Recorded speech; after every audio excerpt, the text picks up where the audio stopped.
Hey creative friends, welcome to my channel. And in this video, I'm going to do a quick kind of show you how I'm making these blocks, these quilt blocks with paper piecing. This is super cool. I'm going to show you my book. I think I've showed you guys several times my little book. I have this book and I am doing this quilt. I'm doing a little bit different though, by mistake. But that's the quilt I'm going to make. And that is done with paper piecing, which are these blocks, and in this book she gives you the blocks and you make them. So this is cool, but I want to show you the difference. So see how, let me get a pointer, seam ripper, I'll use that. So see how in, say, this block right here, she's got one square and then she's got 3 or 4 green squares and then 4 pink squares. Well, I messed up and I did not do these all the same color and then these all the same color because I wasn't paying attention. So I actually made more work for myself because I have to find more fabrics to coordinate, which I'm not even worrying about that. I'm just kind of grabbing stash. So it's what they call like a scrappy block. So see how I've got the square and then I only have 2 that match and then 2 that match and 2 that match and 2 that match. So I'm actually, instead of only having to find 3 coordinating 3 fabrics, I'm having to find 5 colors per square. But what I do is I'm gonna pause you and take you down and just show you on my table how this is working. Okay, so here what I've done is I've gone ahead and picked a bunch of different fabrics, and I will choose like 5 fabrics and then I cut the squares. So the center square, and she gives you in the book the specific dimensions, but I'm just kind of cutting them so that they work for me. So let's just we'll take this one over here. So I have cut a square that is going to be the number 1. It's going to be the first square. That's going to be there. I need to iron that little guy down. Let me turn my little mini iron on because I have that ready. So I've got this little square and it's going to be the center square, see? Then I've got these fabrics. Now these are all going to be triangles, but we'll see. So that's going to be a top and bottom one like that. And then after I get them all cut, I kind of figure out how I want them to be. So these are all going to be triangles. I'm going to show you. So I'm speeding up my little iron. And once that's done, I'm going to iron these and I will cut them. So as soon as I do that, I'll show you. Hang on. Let me get this all ironed and cut into triangles, and then I'll bring you back and show you how I lay it out and what I do next. Okay, I've got these all lined here. I ironed that because there was a little fold in there. And I want you guys to know I am so far from being a skilled or knowledgeable quilter. I have no idea what I'm doing, but I am making it work for me. And I looked, my mom used to be one of those quilters that everything had to be a specific way for it to qualify as like a quilt.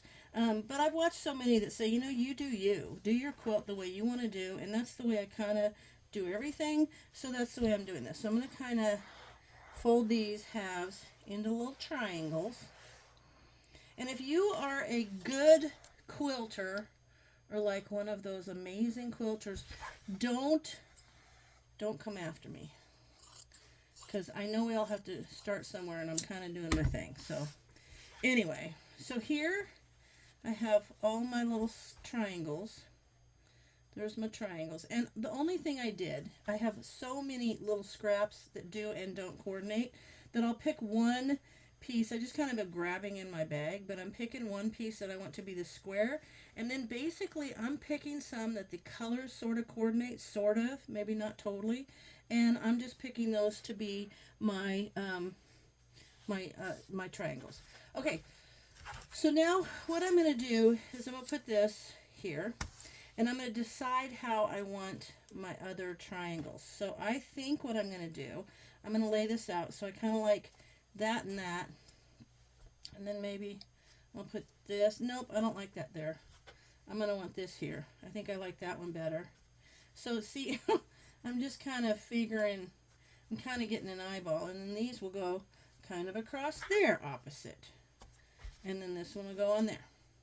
Okay, so that's basically going to be my square. You see that? So now that I know that, these are top pieces, and these are the first 2 and 3. So I'm going to turn this over, And what I do is I'm going to fold it back just so that I can see. I'm going to burn myself. The line. So I'm going to fold it back on that line because this is not very thin paper, and this is a way that I found to do it so that I can kind of see where to lay my other piece of fabric, my little triangles, because the crease goes all the way the whole length of the paper. Ooh, that's not right.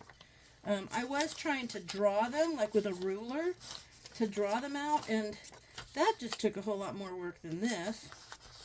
So I'm doing it this way. Okay, so now what I'm going to do, I need to see these lines. So I'm going to turn it over. Now I can see that square in the center. So I'm going to put this piece on that square.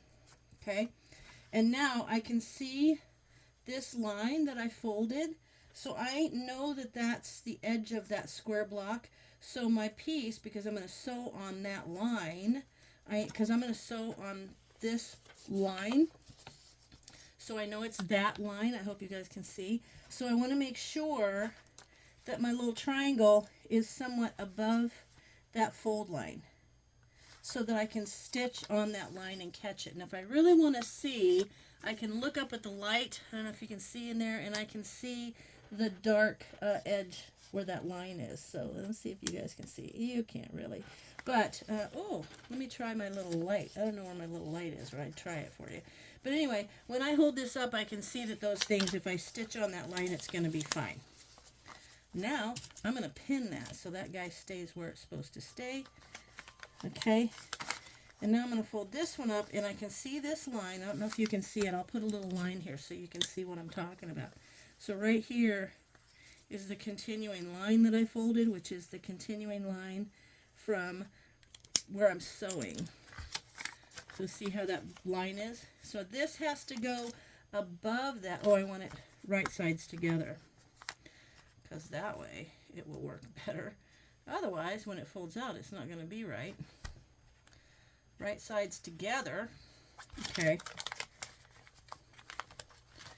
Okay, now I'm going to stick this piece right sides together, and I'm going to put it a little above that blue line, or that fold line, when I fold it. You see how that is? So I know when I turn it over and stitch on the line, which I'm going to turn it over and I'm going to stitch on this line, it will catch both pieces. So my sewing machine, I'm going to bring you over and we'll take a look at that. Okay, now I just turned my machine on, so I'm going to want to make sure my stitch is very short. I do it at about a 1.5 length stitch, and the reason I do that is because the tiny, tiny little stitches basically create a perforation here. So I'm going to turn this pin over to the other side so that I can see it. Basically, it's going to make your paper perforated, so it'll be easier for you to tear it. I'm going to line that up. I should have pinned them on the side of where I can see. So I'm just going to pin them. Okay, so recap. You got your square. You got your triangles, face right sides together, face down, so that you know that they're past the little line. And then I pin on this side, and then I'm going to stitch. So let's get this stitching done. Straight stitch. I've got it at a 1.5 so that it looks nice. I want that fillet. That had a little buckle in it. Don't want that. Okay. I suppose my method will make some people crazy. Okay, and here's the other thing. You want to go, Bunny, my quilting friend told me this, you always want to go a stitch or two on over the line, because to make sure that it doesn't, it doesn't kind of come unsewed when you're putting things together. Okay, so here I'm going to start taking a little stitch. I'm going to back stitch, okay? There's the one. Oops, there we go. Hang on. There we go. That one I went a little farther over, but it's not the end of the world. Okay, now I'm going to flip these over, so you don't want to get this caught in this end. Now we're going to go again. Make sure both of those are on. And this actually, it's really quick, but I'm trying to manage with the camera and stuff kind of here too. So normally I whip right through these things. Okay. We'll make this one square.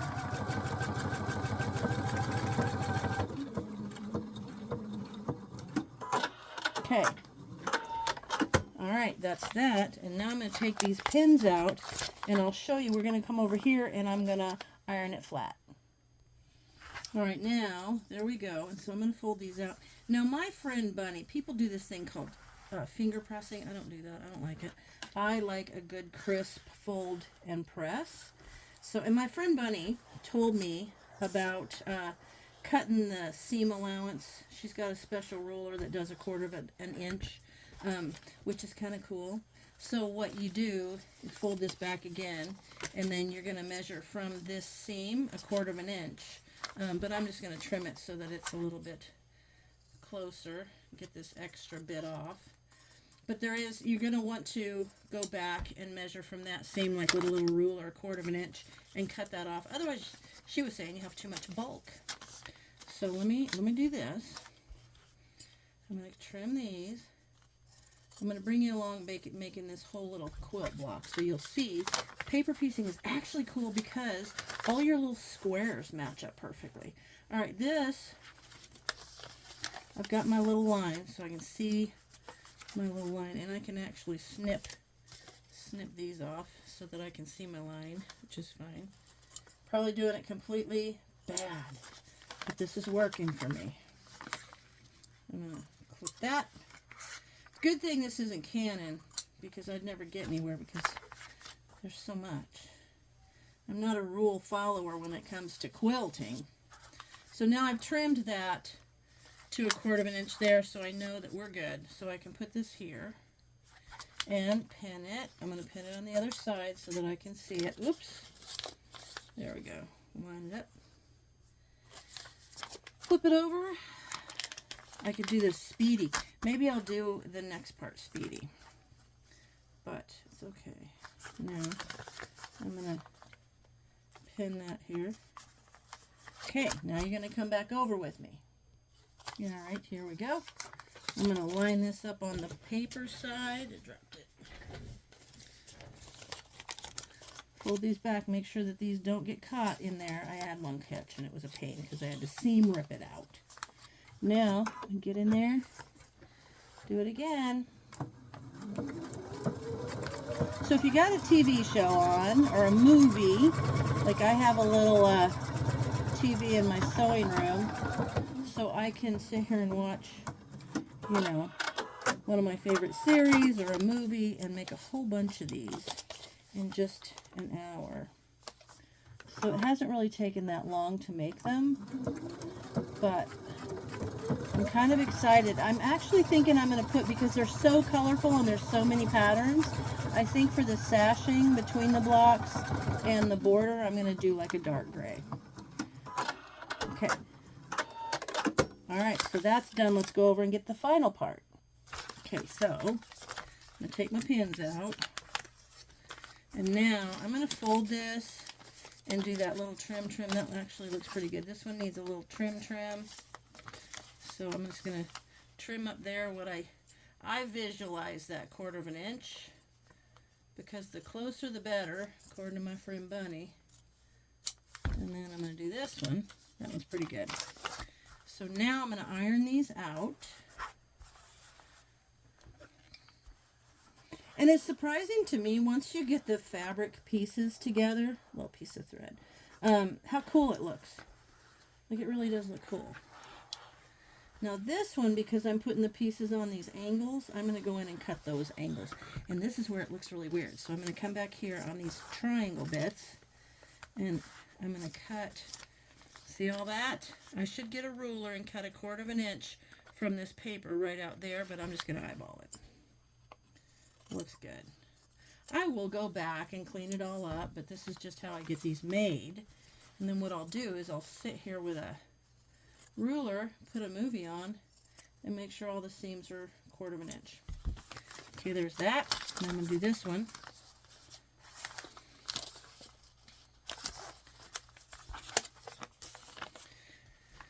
Okay, let's see.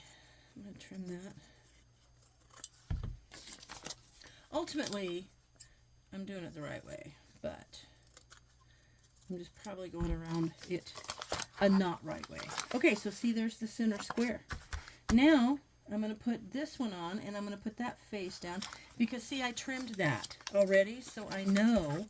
The only time you really have to worry about getting those things to match up with those lines are the first couple.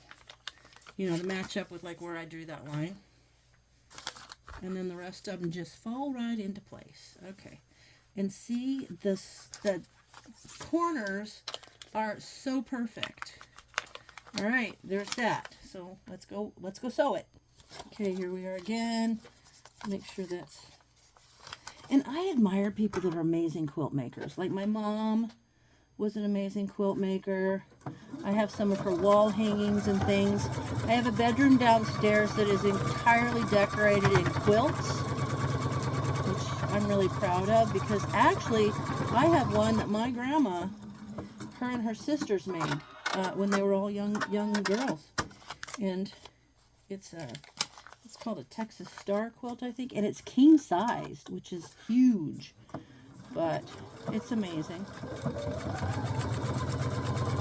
I have a couple other ones. I have one that my mom wanted, that she won in a drawing, a raffle, so that's kind of cool. All right. Okay, that one's done. Now let's get over and do the other one.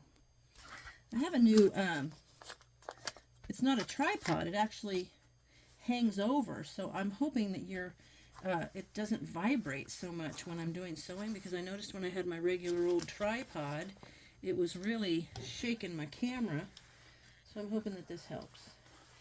Gives me more room on my work table, that's for sure. Okay, now these, I'm going to lay these right here on this edge, and this is batik, so it's not really a right and wrong side to it. This is just going to be a scrappy quilt because I'm using up all my scraps. There's that one. And let's do this one. Get that out of there. I don't want to pin it. Okay, one more quick trip to the sewing machine. All right, here we are.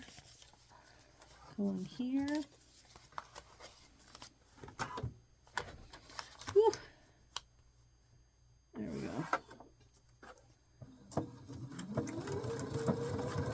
Little backspace.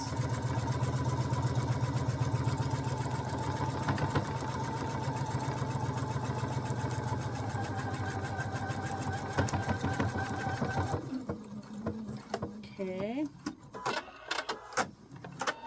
And that's really the key. I remember years ago I tried one of these. I made a little wall hanging with paper pieces, and I was probably 23 or 24, and I didn't know to adjust the stitch on my machine, so I used a regular stitch, and boy, getting the paper out of there was a pain. And then, you know, it's because your stitch has to be really, really short, a really tiny stitch length, so that it kind of just perforates your paper and makes it super easy to take apart. All right, now that's the last bit. We're going to go over and I'm going to show you the way we'll finish these. Okay, now, here's my square ruler. I have to get my square ruler here in a second. Okay, so see how that is? Now, I'm going to iron those. I like the way the sewing machine's right in the middle. I did one with Ariel from Disney. It's right in the middle. Our granddaughter loves mermaids, so that was just kind of a square for her. All right, let me find my square ruler. And there it is. And I'll get my little cutting pad up here. So I'll be right back. Okay, now I've got my rotary cutting mat. I've got this, and I'm going to turn this over, and I've got a 6-inch square ruler. If you don't have one, you could just cut, or you could use a straight edge and use a rotary cutter along there, which is basically what I'm going to do. So let me get my rotary cutter, and I'm going to lay this here kind of at an angle so I can have you see and I can do it at the same time. So, oh yeah, here's another tip. Make sure you got a nice sharp rotary cutter blade. I was using one that was dull. Man, I couldn't believe how hard it was to cut it. Then I thought, oh, I'll get some new blades. I got some new blades and I changed it like butter. Check it out. So good. So there, we'll do all 4 edges. And so what I'm going to do is I'm going to finish, and then I will get some probably some gray, and I'll cut strips and sew these all to it, and I'll show you that step. But I just want to kind of give you guys an update where we're at, because I've got to finish this quilt, because I've got another quilt now that I want to make. Okay? All right, let's see. Always put your blade in so I'm going to pick it up and get cut. There it is. There is a quilt block that might look a little bit funky, doesn't have any kind of rhyme or reason to it, but it is a Scrappy Quilt Block right there. See that? So, I hope you guys had fun watching me make that. So now we're going to add this one, there, that one, to all of these, and I'm going to keep working tonight, and then I'm going to eventually put all these together, but I want to show you how nicely, see how that's so perforated? All you have to do is just start a little tear, and it tears right off. So see, what's ultimately going to happen is all of these squares are going to get conveniently torn off of there, and then all you do is rip these off. So that can be sit and watch a movie and peel all your paper piecing off. See, it makes a quilt block. So I'm going to get busy. I'm going to finish these, and I'm going to bring you back when I am ready to start putting it all together. As always, thanks for watching, and I'll see you in my next video.